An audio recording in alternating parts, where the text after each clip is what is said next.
steps that can prevent Nigerians in diaspora from falling into scams when trying to buy properties from the Western world? Many people in diaspora depend so much on relatives when they want to invest in Nigeria. Your relative might be a doctor, is not a realtor. Your relative might be a lawyer, is not a realtor. So you don't give the job of a doctor to a carpenter. And our relatives are so, maybe sometimes they try to be very protective and they say, oh, and you're about to buy a property worth maybe 50 million naira somewhere in Lekki, and I have a land in Najangbadi that is just 20,000 naira. What are the biggest red flags that that should make a buyer immediately walk away from a property deal? Second, the red flag is sometimes we've heard people say that they told me I had to pay because this property will be off the market in few days. Pay. Just make it fast before you miss out. Panic purchase. Don't ever do that. Don't ever do that, because there's a step-by-step process in buying a property. And can 60,000 Canadian dollars, which is about 60 million naira today, can it get me any reasonable property in high scale area of Lagos? When people hear Lekki, the first thing that comes to their mind is Lekki Phase 1. I say most times, not all the time, most times, the closer you are to Victoria Island and Ikoyi, the more you would have to pay. So $60,000 can buy you a house in Lagos, Nigeria. But if I was to tell you that you're going to buy a house, probably a 2-bedroom apartment, or is a 1-bedroom apartment with 60 million naira, and someone else tells you that, Debo, you can buy 4 flats somewhere in Satellite Town or First Stack, you'd go for the 4 flats because you've seen quantity, right? Size. You've seen quantity, you've seen more units, like how 4 houses in Lagos. But I tell you something, that the 4 units you have in Satellite Town is not as valuable as a room in Lekki. Sorry, just pause there for a little bit. Can you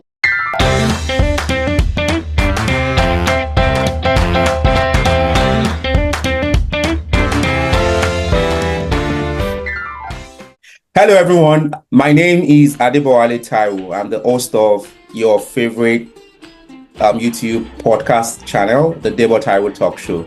And I want to say big thanks to everyone who has consistently supported us by liking, sharing, and commenting on our previous episodes. And I want to employ and appeal to everyone who will be seeing this. If you are yet to subscribe to our YouTube channel, please subscribe to our YouTube channel. On that note, today I have an amazing guest in-house. Today's episode, it's going to be very educative. We want to know how and why Nigerians in diaspora sometimes fall into scams when trying to buy properties back home in Nigeria. And to help us uncover that issue and also provide potential or possible ways to avoid being scammed, I have in-house today my friend and brother, but someone who's been in the real estate business for more than a decade. His name is Siju Moradeyo, CEO, J.O Property Plus. Siju, you're welcome to the J.O Taiwo Talk Show. Thank you for having me. Thank you, Debo. Alrighty. Siju, you've been in the real estate business in Lagos, Nigeria for over a decade, and you pride yourself as the realtor who sells the finest houses in Lagos. Can you share with us how you got into the real estate business or market? Okay. Good question. The journey started back in school. Yes, when we were back in school, and I had older friends who lived in Lekki, Ikoyi, who already started working. So I Mm, used to school then. I used to leave school then. okay. I'll go and spend the weekend with them, or sometimes I'll spend maybe a few days of the week with them. Mm, So while I'm with them, they are working, mm, and I'm with them in their office mm, or in the car when they are going for inspections and all. But most of them were into the real estate business. mm, So in between, I was just listening to conversations, mm, seeing what they were doing, mm, and I didn't even know I was picking one or two things at the time. mm, But I used to listen to the terms they used to use then. mm, So as soon as I got out of school, I just told myself, wow, I think I like this business that takes you about meeting people, mhm, different kind of people, instead of just sitting in the office and flipping through files. And, mm, mm, so I went to meet them, please, can you put me through? mm. And fortunately, as soon as I left school, I worked with someone who was a commissioner and he owned a real estate company. Yeah, Interesting. so when he was going into office, he had to leave all that behind. Mm, So I got into the office, started mm, managing the office for him, mm, getting my trainings and all. So mm. that's how the journey started.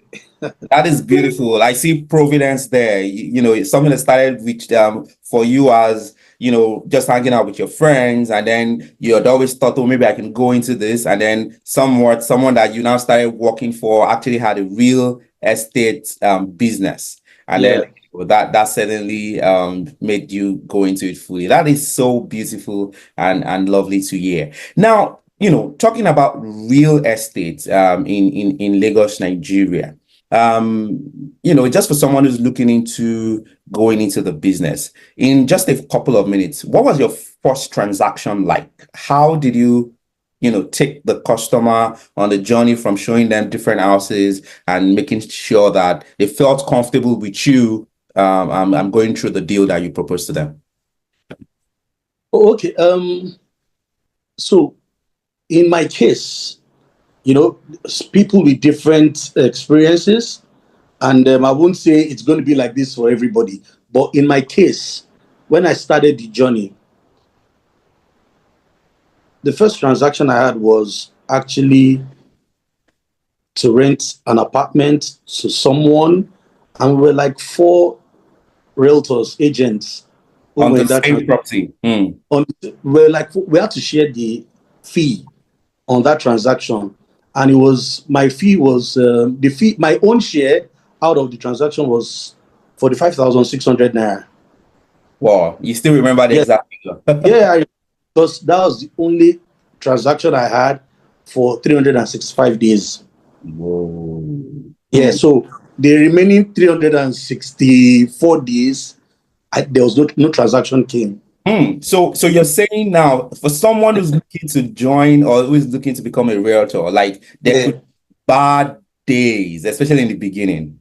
Don't come in thinking that you're going to cash out tomorrow. So Mm, I've had experiences of people who say, "Oh, I would like to join your team. I like to work with you. I like to, wow, I can see the beautiful thing you're doing." And after 2 weeks, they run away. ah, Because what they see is they like the glamour, the glamour. lifestyle. When they see you in beautiful houses, when they see you having meetings, with customers or clients, and these customers sometimes they tell you, "Please meet me in my hotel room, meet me Mm, in my office, meet me anywhere." So mm, they see you maybe having a cup of coffee in of one course. five star. So Mm-hmm. they be like, "Oh, I love this business," but they Well, don't see they don't see the the sweat. Yes, the back end where you have to put in the work. So Mm, for people who want to start the business, don't come with the mindset that you're going to cash out tomorrow. mm, Don't come with the mindset you're going to cash out next tomorrow. mm, It could take you 2 years mm, to make the first deal. So after that 365 days, or after 46,500, Mm. the next transaction was big. Whoa. Or And but it took a while. it took a while, a whole year. And many people would have backed out at that time. Of course. At that, so people would say, oh, what will sustain me for the next 1 year? How can I wait? Oh, come on, what will I eat? What will I spend? So passion has to be a driving force, and resilience too. 100% passion and resilience. So I was just going to ask you a follow-up question though. So, but for someone who, might be listening to this and are like, how can passion drive me? How would I feed my family? That's a valid question, right? How would you feed my family? Yes. How would you feel? That's where the problem is. How would you feel? How would I survive? How would you survive? It's either you find a way around it, or just put it aside. That means real estate is not for you. It's not for you. So that means real estate is not for you. If you are satisfied with getting maybe your monthly 100,000 or 200,000 or 300,000, depending on where you work, it's fine.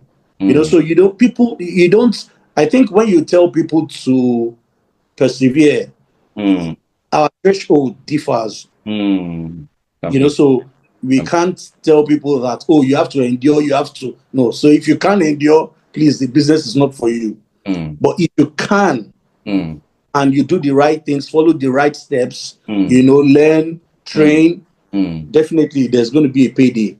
Definitely a payday. Paydays are always beautiful to have, for sure. And paychecks are nice to collect. That's the best days. Those are the best days to do. Now, it's not uncommon for Nigerians who have relocated out of Nigeria, or like they try to use this word these days, jackpot, out of Nigeria.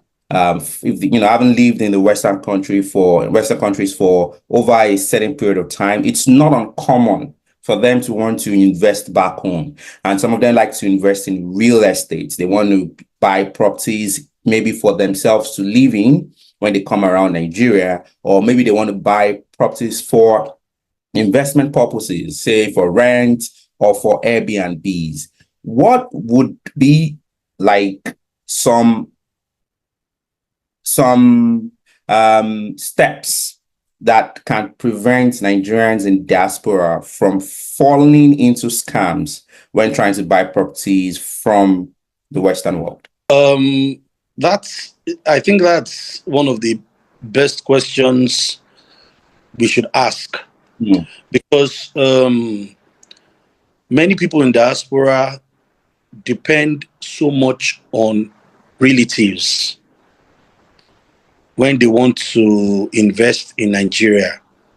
Your relative might be a doctor, is not a realtor. Your relative might be a lawyer, is not a realtor. So you don't give the job of a doctor to a carpenter. Yeah, so that's the reason why they fall victim a lot. And our relatives are so, maybe sometimes they try to be very protective, and they say, oh, you're about to buy a property worth maybe 50 million naira somewhere in Lekki, and I have a land in Najangbadi that is just 20,000 naira. Please, so those kind of situations where relatives confuse people in diaspora. Relatives are one of the key problems. It's best for you to meet a professional when you want to buy a house. Someone who has a track record, who has a proven record. And I think that will be a way to protect yourself. Many times our relatives also, what they do is they try to discredit the realtor if they don't have a relationship with the realtor, probably for selfish interest, or I've seen so many cases. Many times they know that, for example, if you reach out to me and tell me you want to buy a house, and you inform one of your cousins, because he knows that you reached out to me directly. Mm. He doesn't have there's nothing in for him. Mm. It's possible to discredit me Mm. and push you to someone else I who, know. if so people in diaspora have to, just learn to reach out to professionals. Track Mm. record is very important. Nowadays, you can actually do a background check Mm. on anybody you want to transact with Mm. before buying a house. For buying a house. So, Yes. so the importance of doing background check is it cannot be overemphasized. Is the point Uh, you're trying to make? you have to. You just need to. You just need to. I was speaking to a client, a prospective client recently, and while we are talking, he just told me that, see, everything I need to know about you, I already know. I've asked questions. I've Mm. spoken to people you've done business with, and they've told me to go ahead. And Mm. I said, who are these people you spoke to? He said, just leave that to me. Mm. So it's very important to speak to people Mm. before people, just do your background check. Mm. That's very important. So just to piggyback onto background checks, like how can I do a background check on a prospective realtor that I'm potentially looking to use, or a potential realtor that I'm looking to use to buy a property? Let's say I don't know this realtor, but maybe I see them on LinkedIn, or I see them on Instagram, or I see them on social media posting properties. How can I verify that this person is authentic compared to a scammer? Okay. For people in diaspora, if you were in Nigeria, you can ask, can I come to your office? Can I do this and that? But if people in diaspora, the world is in our palms right now. Mm. For every realtor you see online, they have followers. Mm. They have people who follow them. Mm. Yes, they have people who follow them, and they also follow people. Mm. So you can use the people who follow these realtors Mm. to find out. Mm. In some cases, some prominent people that are known Mm. follow people like us. Mm. Yes, you can go through them and ask this person you're following, what do you think I Mm. should I continue? You can, it's easy. Mm. Just ask questions. You can see many times we have mutual friends. You have people that you might be following, I might be following Mm. on social media. I'm using maybe Instagram or LinkedIn Mm. as a case study. Yes, you can use that to check. Mm. You can use that to check. And the best way to ensure that you're not even falling into the hands of a fraudster is make sure you see what you want to pay for. Mm. Before you actually make those payments. Now, Make sure. let me just ask you. So this is going to be like a double barrel question. I'm abroad, Okay. right? I'm in Canada, for example, and I want to buy a property. How can I come to see that property before making payments, if indeed it's not convenient for me to come to see the property? Am I seeing the property by proxy, so having someone go check it out for me? That's one question. The second question, which is closely related to what we're discussing, is what are the biggest red flags that that should make a buyer immediately walk away from a property deal? Okay. I believe that anyone who is in diaspora should have one or two friends, close friends or relatives back at home who you can depend on to help you check if this property really exists. Mm. That's the first step. Mm. You have people you can tell, please help me check. Mm. Just help me check. Is this property really in the location where they say it is? Mm. Did you gain access into this property? Mm. Can you do a live video? Let me see Mm. what this person is advertising. If Mm. it's truly what it is, that's one. Then the second, the red flag is, sometimes we've heard people say that they told me to pay because this property will be off the market in few days. Pay. Just make payment fast before you miss out. Panic purchase. Don't ever do that. Don't ever do that, because there's a step-by-step process in buying a property. You have to carry out a search to buy a property. You should give it to a professional, a lawyer. Yes, to conduct a search, to check the documentations of this property if they are fine. So red flag is pay, be fast. You have to make payment. Somebody's about to make payment today. If you don't pay right now, you miss out. Don't do that. I see. So that's one red flag. Panic purchase, don't. Take your time to do your search, and I believe that would protect you to a large extent. Okay.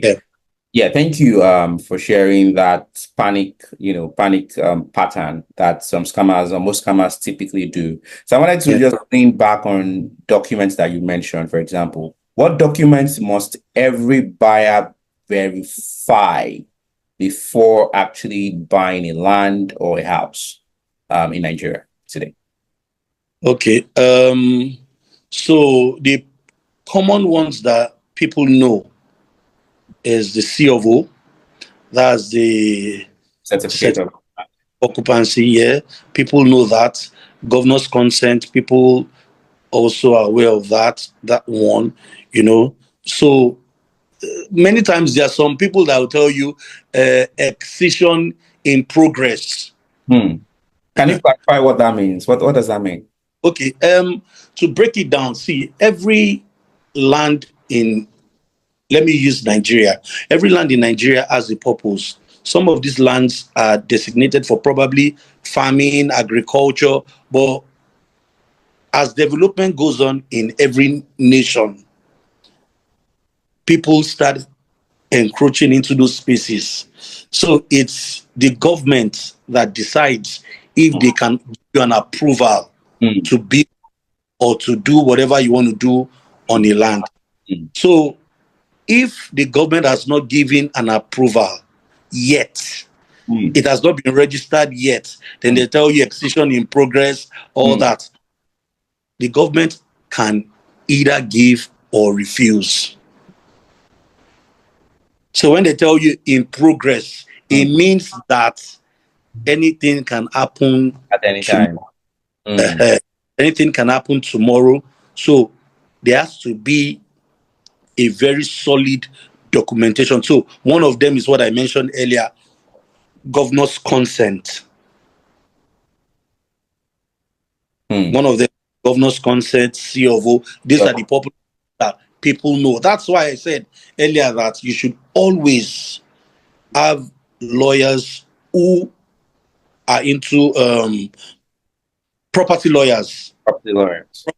Yes, who can guide in documentations. The reason why I advise people to use a property lawyer is because it's not going to be fair for me to tell you, oh, let me help you conduct the search. No, I won't do that. Because you might fall into the hand of someone who is not truthful and tell you everything is fine, but just go through a property lawyer to check the documentations and you'll be fine. Interesting.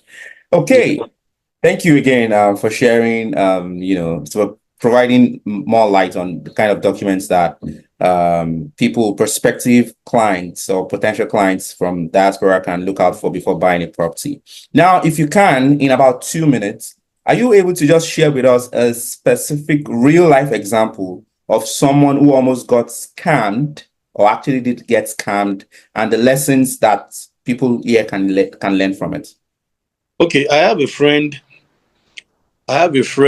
who who was offered 1 acre of land, that's 6 plots, somewhere in Lagos, for a very, very ridiculous price. Let's start with the area in Lagos. What part in Lagos? What part of Lagos?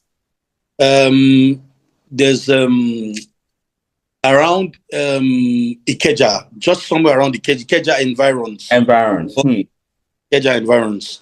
He was given a very ridiculous price for acre of land. And he thought he had, he thought he had, he had stumbled into fortune. Stumbled into fortune or whatever, so those kind of things is the red flag. Price is one of the things that people use to attract people in diaspora. And people in diaspora like to hear those kind of things. There's a deal. There's a deal. When someone tells you that there's a deal, that sounds too true.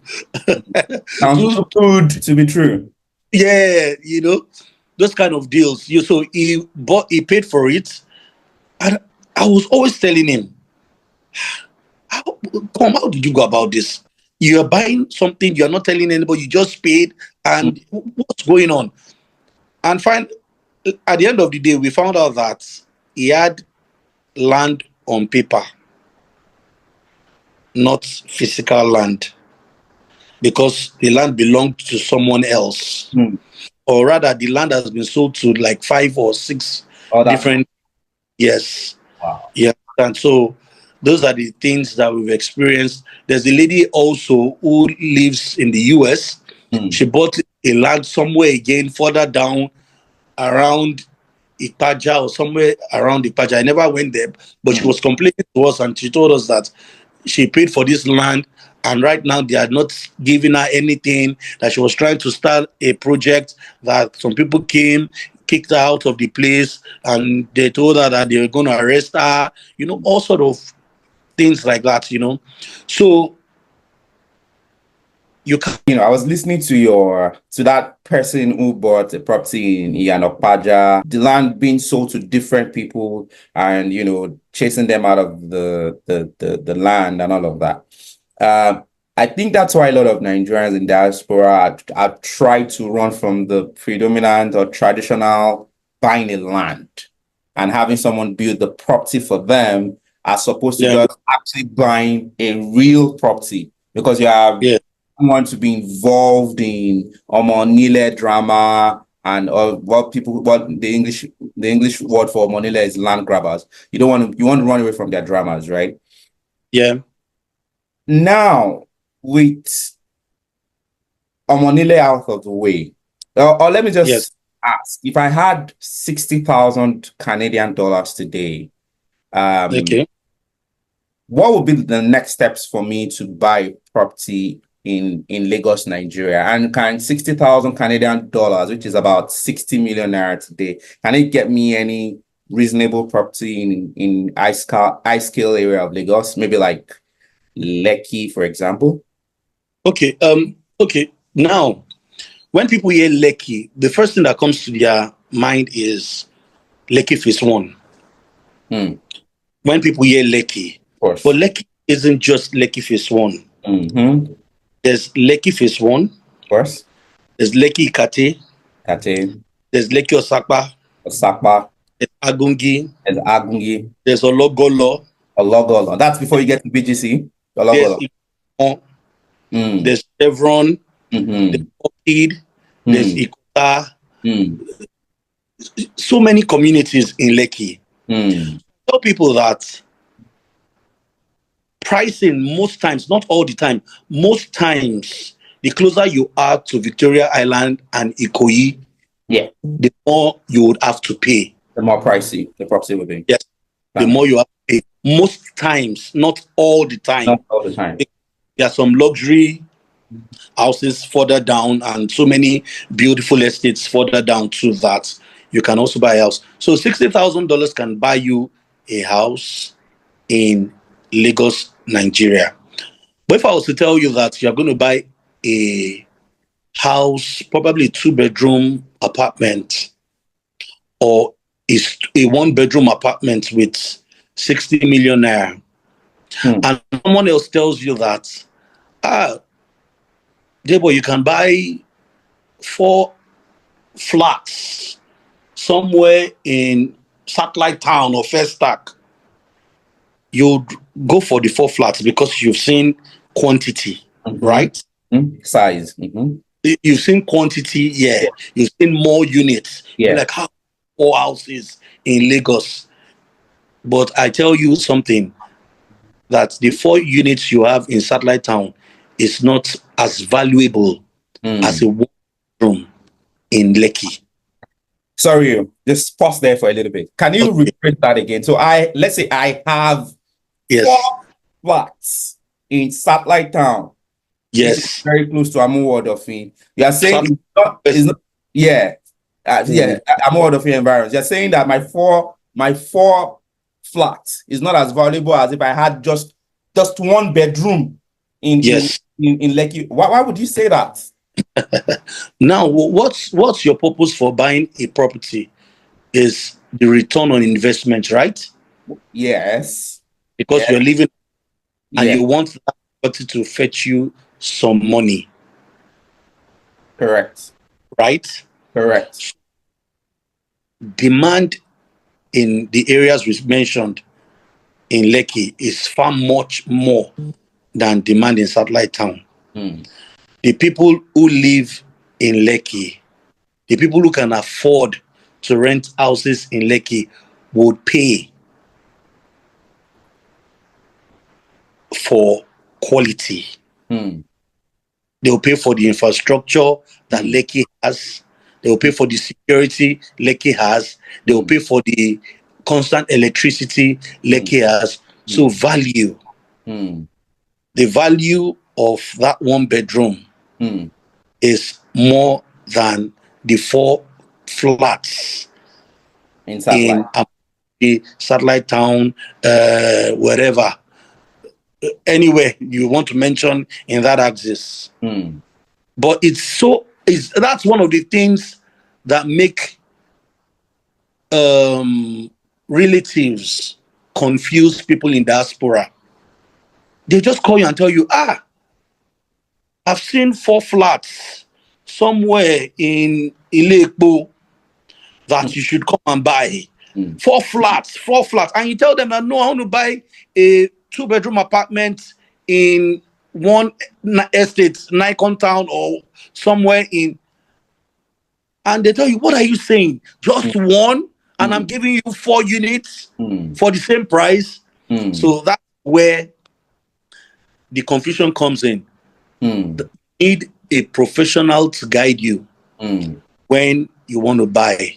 The value of your house is far more important than the number of units. That you are that you can acquire with the same amount of money. The value is very, very important. I agree with you to some extent, but again, sometimes now, this is me just thinking: is the Lagos housing market is it not overpriced? The housing markets in Lagos, Nigeria, seem to be ridiculously overpriced. I mean, when you compare to houses in other climes of the world, do you subtly agree with this? This is your industry. Do you agree with what I'm saying, or is it arguable? So when you say overpriced, Lagos is the fastest growing city, one of the fastest growing cities in the world, right? Lagos is by Lagos State standards.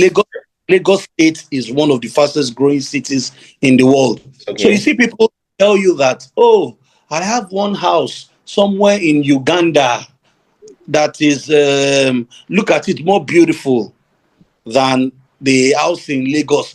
I see people on social media, they come up and compare houses in probably Uganda or probably in Tanzania or somewhere, and they compare it to houses in Lagos. I think that's it's very unfair to compare Lagos with those places. Okay. What about people who have compared with houses compared houses in Lagos with houses in like Brazil, Mexico, or even in the Western world? Yes. Okay. Brazil and Mexico. See, most of the developers, construction companies in Nigeria, they usually fund these things themselves. They fund these projects themselves. Some countries, unfortunately for us here, unlike other countries where you can have government assistance, government um, helping you here and there and all that. But in Nigeria, you fund yourself. Hmm. Documentations of these properties that you see on paper, when you get to the offices where you perfect your documentations, you'll be surprised at what they charge you Hmm. to actually approvals to build. Hmm. And unfortunately, It, those yes. payments, Fire. those payments, uh, it's not on paper. Hmm. It's not on paper. Hmm. And when you make those payments, will you tell your clients, do you know how much I paid to get the documentations of this property? They tell you, where's the evidence? And Hmm. truly evidence, because someone has collected the money. Hmm. Someone has collected the money in cash. Hmm. So many things these construction companies face, so many experiences in Nigeria, but that's not saying that the price is overpriced. Lagos is a good place to invest in any way you want to check it out. Lagos State, Nigeria is a good place to invest in. So I think our government should help with funding Hmm. this project. If the government fund these builders, Hmm. I think prices would come Would down a bit. calm down a bit. Okay. Yeah. Okay. Thank you for sharing that. I mean, hearing from a professional's point of view, that is certainly interesting to note. I still think that our prices are overpriced though in Lagos, but I mean, you've come with some form of defense for that industry, for the players in that industry. So maybe you are right. Um, if you had 60 seconds to advise Nigerians in diaspora on buying properties in Nigeria safely, what would you tell them?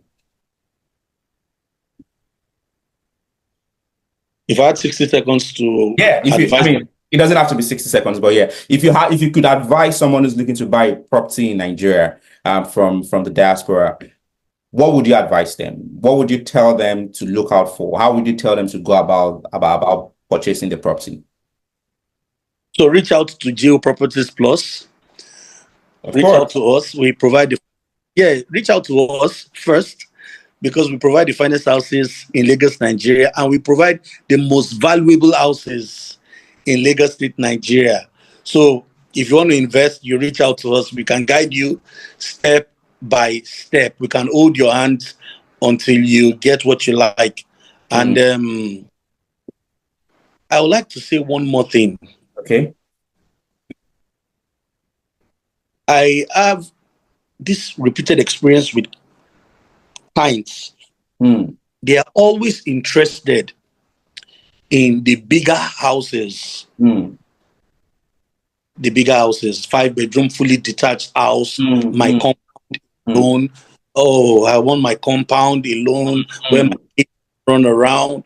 mm, And I tell them that a 5 bedroom house is not useful for you who is living abroad. mm, It's not useful. It's big. Yes. Beauty, it's not just the only thing you should go for in mm. real estate size You of a know, house. as Nigerians, we like space. We like big, Yeah, big. yeah, we do, but it's not wise. For example, a 6 bedroom house in Lekki Phase One Mm, is not what people request for every day. mm, Yes, you should consider when you buy a house, you're putting this house out for rent mm, mm, or business purpose. You're putting the house for lease or business purpose. So how many people want to rent a 6-bedroom house in Lekki Phase 1. So it's always good for you to go through a professional who will guide you. Nigerians don't like listening to advice. What they like, my friend bought a 6-bedroom house. I too must buy a 7-bedroom house. No. You should listen. You should listen to someone who is in the field, who is in the industry, who can tell you that this money you're going to invest in a couple of years, you'll get it back if you buy a mini flat or a 2-bedroom apartment or a 3-bedroom terrace or 5-bedroom maisonette. Listen to the professional is very, very important. Very important. The bigger the house does not mean the bigger the money. The bigger the money, or the more money. Be in the market for like forever. Yes. All right, Siju. Thank you for being a guest here. Before I have you run, I just wanted to ask you one more question. What's that one thing, just that one thing, that Nigerians in diaspora keep doing that when buying properties in Nigeria that you wish they would stop immediately? Okay, I wouldn't say Nigerians in diaspora alone. What's that one thing Nigerians do that they need to stop?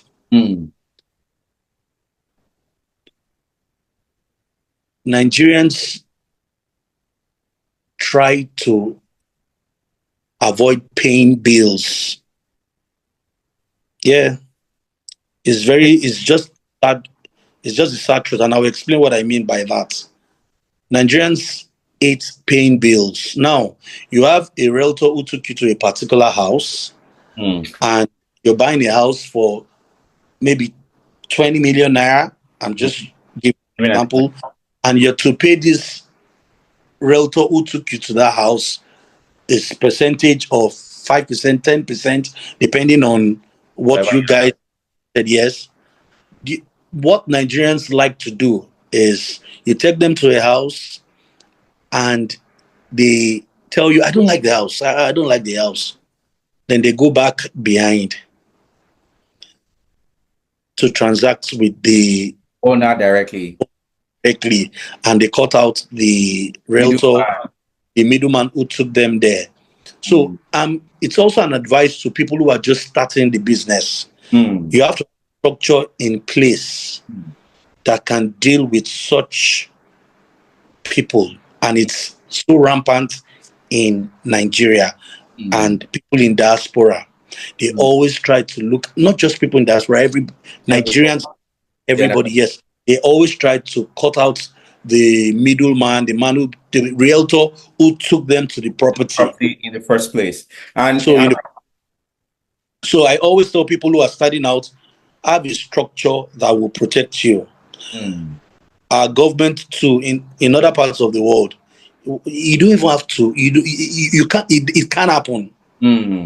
Because that would be my next question. That have you seen cases where the owners would then deal with them directly without? Of course, the owner wants to sell his house. He just wants to sell his house. He doesn't care about protecting the interest of the person who even brought the clients there. And the person who is buying too wants to pay. What they always say that is so funny is, what did you do for me? What did you do for me just to show me this house, and you expect me to pay you? So I think people should stop that. And I also advise people who are just starting out to have structure in place to ensure that doesn't happen to them. So one of the tricks one of the things we did when we started was, anytime we're taking a customer to a house, we ensure the seller and the buyer meet on the day we are coming. So there's no story like I came here or I did not come here alone. So you just have to put structure in place, because our country doesn't have the structure, unlike other countries where you the bank, you are transacting with the bank. The bank knows that there's a realtor there and a middleman there, and all the payment goes. There's no need to run after anyone. So that's what I can say about that. All right. Before I have you go, and 1 second now. Before I have you go. So, you talked about the service and you talked about the complaints that the clients would make. Say, what did you even do for me? You just brought me here. You didn't do nothing, right? And I know for a fact that some property developers somehow they use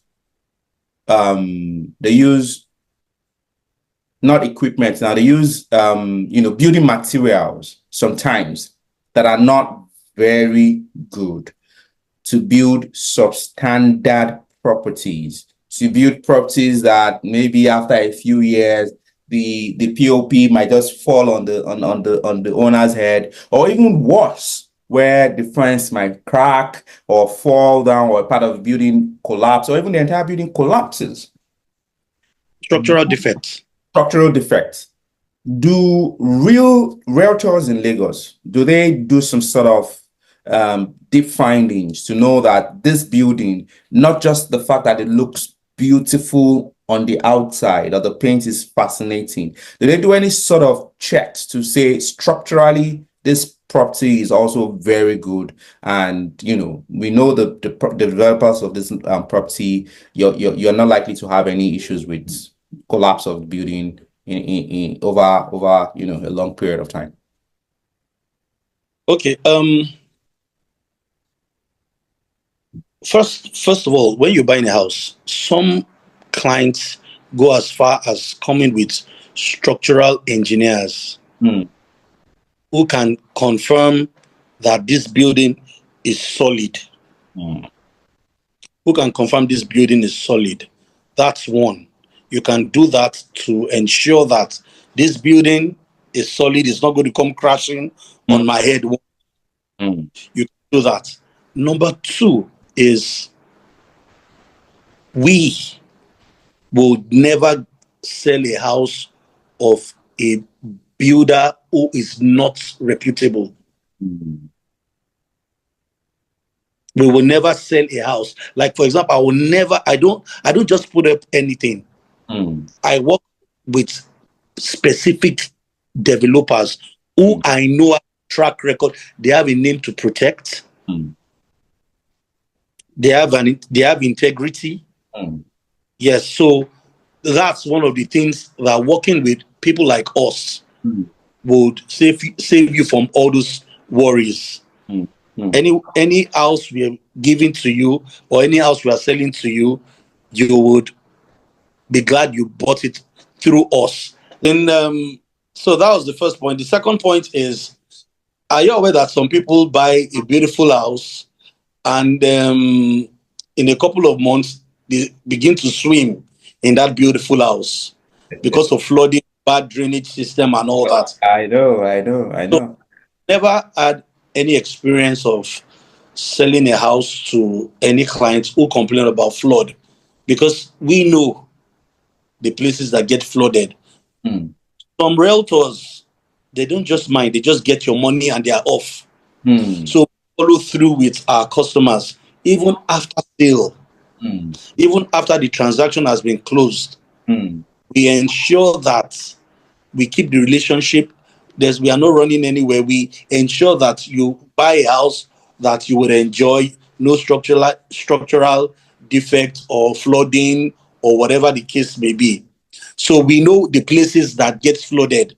Even in places like Lekki Phase 1, we know the streets in Lekki Phase 1, which is the best of the best. We know the streets that get flooded, and we know the streets that the drainage system is good. We know the streets that once it's raining, you might see flood for maybe while it's raining. Once the rain stops, everything is clear. We know everything.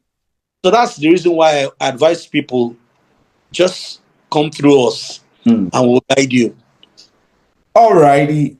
Thank you, Siju Moradeyo, CEO J.O Properties Plus, one of the biggest and, by what they sell the finest houses in Lagos. Thank you for being a guest on the Debo Taiwo Talk Show. So everyone, again, I want to say thank you for, watching this episode. Please like, please comment and share so that it can reach more people and then they can be blessed by this. Thank you. Yeah, thank you.